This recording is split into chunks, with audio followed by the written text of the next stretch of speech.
World rank 4 പുട്ടുപോലെ കൈവരിച്ച വ്യക്തിയാണ് miss Devanandan. എനിക്ക് വീക്കായിട്ടുള്ള ഏരിയാസ് ഇതൊക്കെയാണ് ഞാൻ ഓൾറെഡി മാർക്ക് ചെയ്ത് വെച്ചിട്ടുണ്ടായിരുന്നു. വിദ്യാസാറായിരുന്നു എൻ്റെ ഫാക്കൽറ്റി. സോ വിദ്യാസാർ ഇങ്ങനെ ഞങ്ങളൊരു ക്വസ്റ്റ്യൻ ചോദിച്ചു. ഇങ്ങനെ ഒരു ക്വസ്റ്റ്യൻ ചോദിച്ചിട്ടുണ്ടെങ്കിൽ സാർ ഇങ്ങനെ പറഞ്ഞു, ഇത് ചെയ്യാൻ പറ്റുന്നവർക്ക് റാങ്ക് അടിക്കാൻ പറഞ്ഞു. Hi all, myself Alan. ഇന്ന് എൻ്റെ ഉള്ളത് മിസ് ദേവനന്ദനെയാണ്. നമ്മുടെ ഫിനാൻഷ്യൽ റിപ്പോർട്ടിങ്ങിൻ്റെ ഏകദേശം 97 മാർക്സ് കരസ്ഥമാക്കി വേൾഡ് റാങ്ക് 4 പുട്ടുപോലെ കൈവരിച്ച വ്യക്തിയാണ് മിസ് ദേവനന്ദന. ഇപ്പോൾ നമ്മുടെ ട്രിപ്പിൾ ഐറ്റ് അക്കാഡമിക് ടീമിലും ജോയിൻ ചെയ്തിട്ടുണ്ട്. അപ്പോൾ ജസ്റ്റ് ഇന്നൊരു സെഷൻ ഞാൻ ദേവനന്ദനോട് ഇങ്ങനെ ചോദിച്ചു, like can we have A good conversation, like എങ്ങനെയാണ് ദേവനന്ദന 97 സ്കോർ ചെയ്തത്, അതേക്കുറിച്ച് കാര്യം ചോദിക്കാൻ എന്ന് വേണ്ടിയാണ് ഈ മീഡിയയുടെ മെയിൻ ഉദ്ദേശം. അപ്പോൾ ദേവനന്ദനോട് എനിക്ക് ആദ്യമുള്ള ചോദ്യം എന്ന് വെച്ച് കഴിഞ്ഞാൽ, നമുക്ക് റിസൾട്ട് വന്നപ്പോൾ ഒരു എക്സൈറ്റ്മെൻറ്റ് ഉണ്ടായിരുന്നല്ലോ. ലൈക്ക് 97 കിട്ടിയപ്പോൾ ഒരു വേൾഡ് റാങ്ക് കിട്ടുമെന്ന് തോന്നിയിരുന്നു? 97 കിട്ടിയപ്പോൾ ഒരു വേൾഡ് റാങ്ക് ഒക്കെ ഞാനിങ്ങനെ മനസ്സിൽ കണ്ടു. വിദ്യാസാരം പറഞ്ഞിരുന്നു ഒരു 95 എബോവ് ഒക്കെ ഉണ്ടെങ്കിൽ ഒരു റാങ്ക് ഒക്കെ പ്രതീക്ഷിച്ചോളൂ എന്ന്. 97 കണ്ടപ്പോൾ തന്നെ എനിക്ക് കയ്യും കാലമൊക്കെ വരച്ചു തുടങ്ങി. എനിക്ക് ആ ഒരു ഫീൽ എനിക്ക് ഇപ്പോഴും ഫീൽ ചെയ്യുന്നുണ്ട്, ആ ഒരു എക്സൈറ്റ്മെൻറ്റ്. കാരണം അത്രയും പഠിച്ചിട്ട് അതിനുവേണ്ടി എത്ര എഫോർട്ട് ഇട്ടിട്ട് അതിൻ്റെ ഒരു റിസൾട്ട് കാണാൻ പറ്റിയപ്പോൾ എനിക്ക് വളരെ സന്തോഷം തോന്നി. ഓക്കെ, പിന്നെ ഈ റിസൾട്ട് വന്നപ്പോൾ ആദ്യം ആരോടാ പറയാൻ അമ്മയെടുത്ത്? അപ്പം രാവിലെ 5 നോർമലി എക്സാം റിസൾട്ട്സ് വരെ 5:30-ക്കാണല്ലോ. അപ്പോൾ രാവിലെ 5:30 കഴിഞ്ഞിട്ട് ഞാനൊക്കെ ആണെങ്കിൽ നൈസായിട്ട് 5:30 ആയാലും ഇങ്ങനെ കണ്ണ് തുറക്കും. പക്ഷെ എന്നാലും റിസൾട്ട് നോക്കാണ്ട് വെച്ചോണ്ടിരിക്കും, പിന്നെ നോക്കാം പറഞ്ഞിട്ട്. അപ്പം ദേവനന്ദൻ എന്താണ് ആക്ച്വലി ചെയ്തത് റിസൾട്ട് വന്നപ്പോൾ? ഞാനൊരു 4:30 ആയപ്പോഴത്തേക്ക് എൻ്റെ ഉറക്കം പോയിട്ട് ഞാൻ എണീച്ചിരുന്ന് തുടങ്ങി. അമ്മ അതിന് മുന്നേ എണീച്ചിരുന്ന് തുടങ്ങി. കാരണം അമ്മയ്ക്കും നല്ല ടെൻഷനായിരുന്നു, അമ്മയ്ക്കും നല്ല ആഗ്രഹം ഉണ്ടായിരുന്നു ഒരു റാങ്ക്. സ്കില്ല് ആദ്യത്തെ പേപ്പറായിരുന്നോ? അല്ല, എൻ്റെ സ്കില്ലിൽ 8th പേപ്പറായിരുന്നു. Okay please. ഓക്കെ. അപ്പോൾ ഞാൻ റിസൾട്ട് കണ്ടു ഉടനെ തന്നെ അമ്മേനെ വിളിച്ചു. അമ്മയ്ക്ക് എന്താ പറയേണ്ടതെന്ന് അറിയത്തില്ല, അമ്മ നല്ല എക്സൈറ്റഡ് ആയിപ്പോയി. അമ്മയ്ക്ക് സന്തോഷമാണോ എന്താണെന്നറിയില്ല, ഒരു ഹാപ്പി ആയിരുന്നു, പ്രൗഡായിരുന്നു. എല്ലാ പേരൻസ് ഓഫ് കോഴ്സ് മക്കൾ അത്രയും മാർക്ക് സ്കോർ ചെയ്ത് ഒരു വേൾഡ് റാങ്ക് കിട്ടിയെന്ന് പറയുമ്പോൾ of course they would be very happy, right? So ഇത് കിട്ടിക്കഴിഞ്ഞാൽ അമ്മ എന്തുവാ വീട്ടിൽ ചെയ്തത്? അമ്മ കാണിച്ചു കൂട്ടുന്നവരെ അമ്മ എല്ലാവരും വിളിച്ച് പറഞ്ഞു, സ്റ്റാറ്റസ് ഇട്ടു. എല്ലാവരും വിളിച്ച് പറഞ്ഞു എൻ്റെ മോൾക്ക് റാങ്ക് ഉണ്ട്, സ്റ്റാറ്റസ് ഒക്കെ ഇട്ടിട്ട്. അമ്മ കമ്പനിയിലൊക്കെ എല്ലാവരും പറഞ്ഞു. അമ്മ ഇങ്ങനെ പറഞ്ഞു, എല്ലാവരും മോന് കൺഗ്രാറ്റ്സ് പറഞ്ഞു കേട്ടോ. അമ്മ നല്ല എക്സൈറ്റഡ് ആയിരുന്നു. അത് കാണുമ്പോൾ തന്നെ എനിക്ക് നല്ല സന്തോഷം. വീട്ടിലുള്ള ഫുഡ് അങ്ങനെ സാധനം സെറ്റ് ചെയ്തില്ല?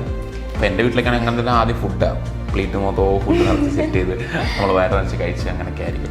ദേവനന്ദൻ്റെ വീട്ടിൽ എന്താണ് ചെയ്തത് അമ്മ വെച്ചിട്ടുണ്ടെങ്കിൽ? അമ്മ ഫുഡൊക്കെ സെറ്റ് ചെയ്തു, സ്വീറ്റ്സ് ആണെങ്കിലും എല്ലാവർക്കും കൊടുത്ത്.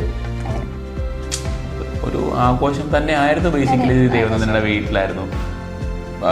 മെൻ്റലി ആണെങ്കിലും എല്ലാവരും ഭയങ്കര ഹാപ്പി, അടിച്ചുകൂടി. അതുപോലെ പിന്നെ മറ്റുള്ളവർക്കെല്ലാം സ്വീറ്റ്സും കാര്യങ്ങളൊക്കെ പറഞ്ഞു.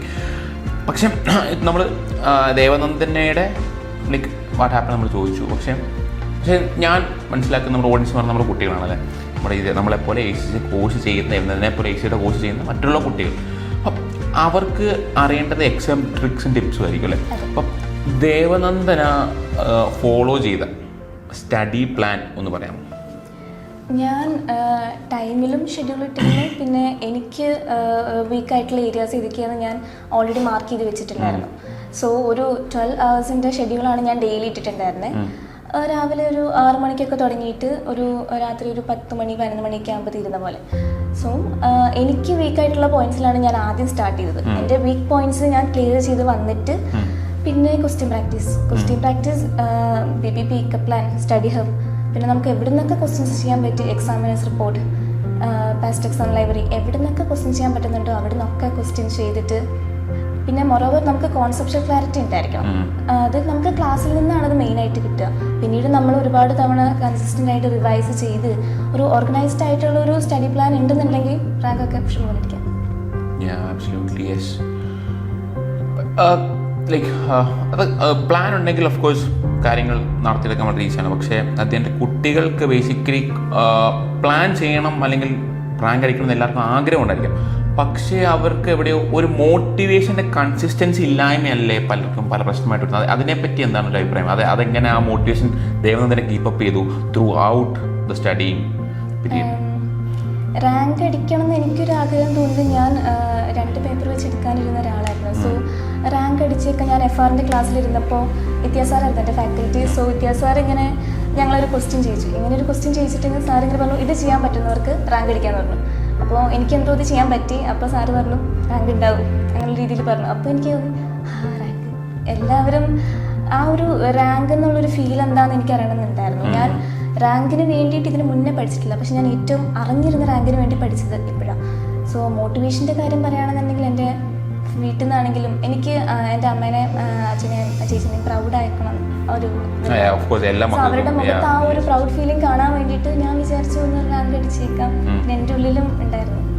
നമ്മുടെ വീട്ടിൽ നിന്നും നമ്മുടെ സറൗണ്ടിങ്സിൽ നിന്നുള്ള മോട്ടിവേഷനാണ്. കാരണം നമ്മുടെ ഫാമിലി അല്ലെങ്കിൽ നമ്മുടെ ടീച്ചേഴ്സ് അവരുടെ മുഖത്തുണ്ടാകുന്ന ആ ഒരു പ്രൗഡ് ഫീലിംഗ് അതായിരുന്നു എൻ്റെ മോട്ടിവേഷൻ.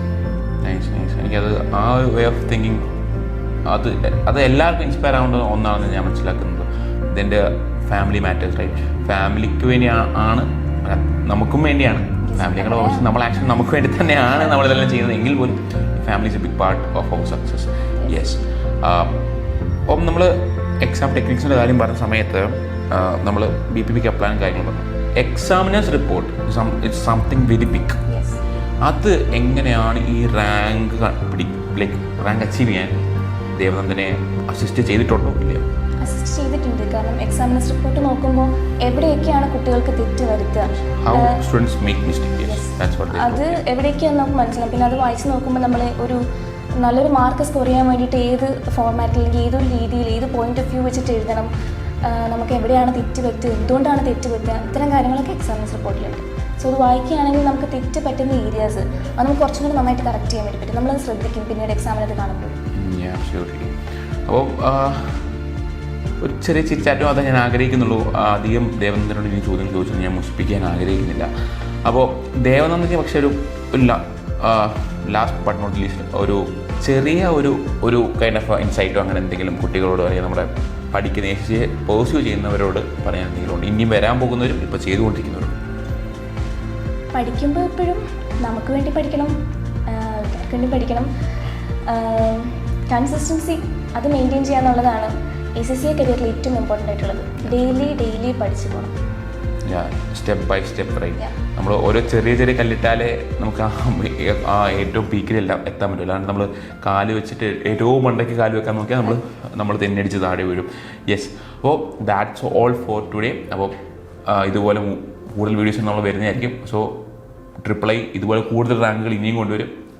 അവരുടെ ഇതേപോലെ ചെറിയ വിശേഷങ്ങളുമായി ഞങ്ങൾ വീണ്ടും വരുന്നതായിരിക്കും. Till then bye.